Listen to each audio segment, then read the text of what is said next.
Déportée, Odette la discrète a voulu témoigner à une époque où le négationnisme donnait de la voix. Le bouleversant témoignage de sa descente dans l'horreur, elle l'a décrit dans son magnifique livre Terre de détresse, dont Natacha Carpentier va nous lire un extrait.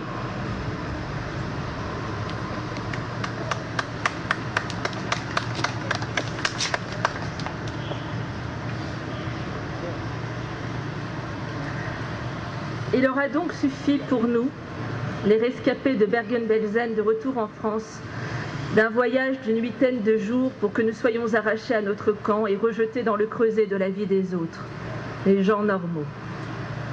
Pour nous, qui nous serrions si fort les unes contre les autres, toute ethnie, tout jargon, toute mentalité mêlée, nous qui avions cru ne pouvoir vivre ou mourir qu'ensemble, il aura suffi de quelques jours pour que nous soyons séparés et dispersés aux quatre coins de la terre. Chacune des armées suivrait son chemin singulier ou resterait sur les bords de la route. Il faudrait le hasard d'une rencontre providentielle pour revoir un jour l'une de celles qui nous étaient si proches. On dénombra nos mortes, et les survivantes ont dû réapprendre à respirer sur la planète d'avant, avant l'exil, avant notre destruction, celle où l'on chante la beauté, la justice et l'amour. Mais parmi nous, combien avaient encore la force, le courage ou le désir de renouer les fils cassés de leur vie ou de partir vers de nouvelles aventures? Et nous toutes, cesserons-nous jamais de croire follement que nous ne sommes revenus que provisoirement et que tout peut recommencer? Quel que soit le lieu, quel que soit le jour et l'heure au milieu des soucis et des joies de nos vies ordinaires, comment tout à coup ne pas être submergé par nos vieilles et irréductibles angoisses qui hurlent que nous sommes de nouveau sur le lieu, au jour et à l'heure où nous devons cette fois encore tout abandonner, nous laisser emporter par la tempête et retrouver la planète folle de nos camps, celle à laquelle nous appartenons à jamais? Il faudra savoir rêver qu'il est possible, dans le cœur des hommes, de tarir la source de haine d'où jaillit la malédiction. Et quel d'entre nous aurait encore assez d'innocence, d'enthousiasme et de générosité pour croire que cela arrivera un jour? Elle n'est plus pour nous cette belle illusion. Les faits ont donné raison à nos doutes et à nos incrédulités.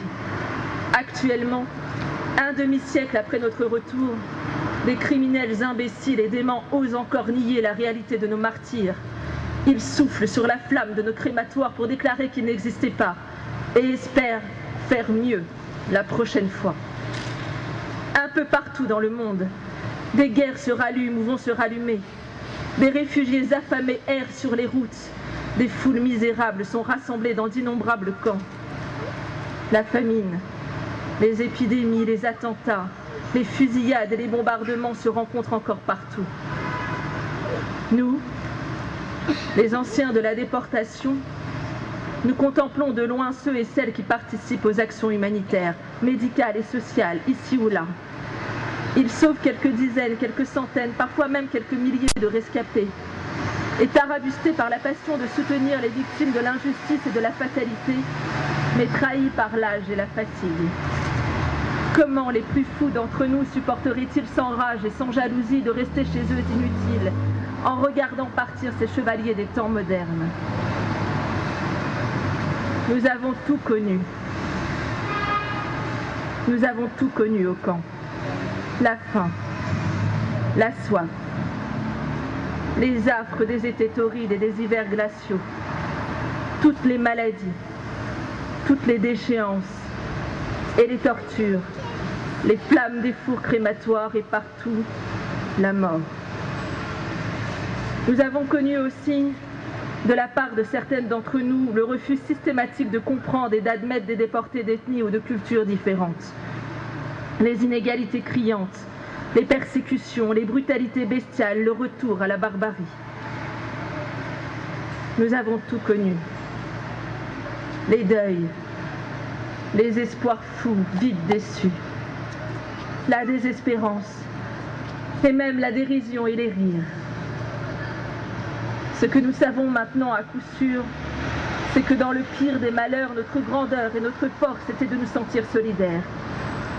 Ce que nous avons appris, c'est que la misère absolue, les souffrances, la présence permanente de la mort peuvent faire se révéler des personnalités merveilleuses et inattendues, et que leur amitié, leur tendresse nous ont soutenus et quelquefois sauvés. Et si le souvenir de cette extraordinaire puissance d'amour s'impose au milieu de l'horreur et du désespoir, dans les récits de nos vies d'enfer, comment la fierté d'avoir connu le meilleur d'entre les femmes ne nous rendrait-elle pas encore plus cruelle l'injustice monstrueuse de leur souffrance et de leur mort?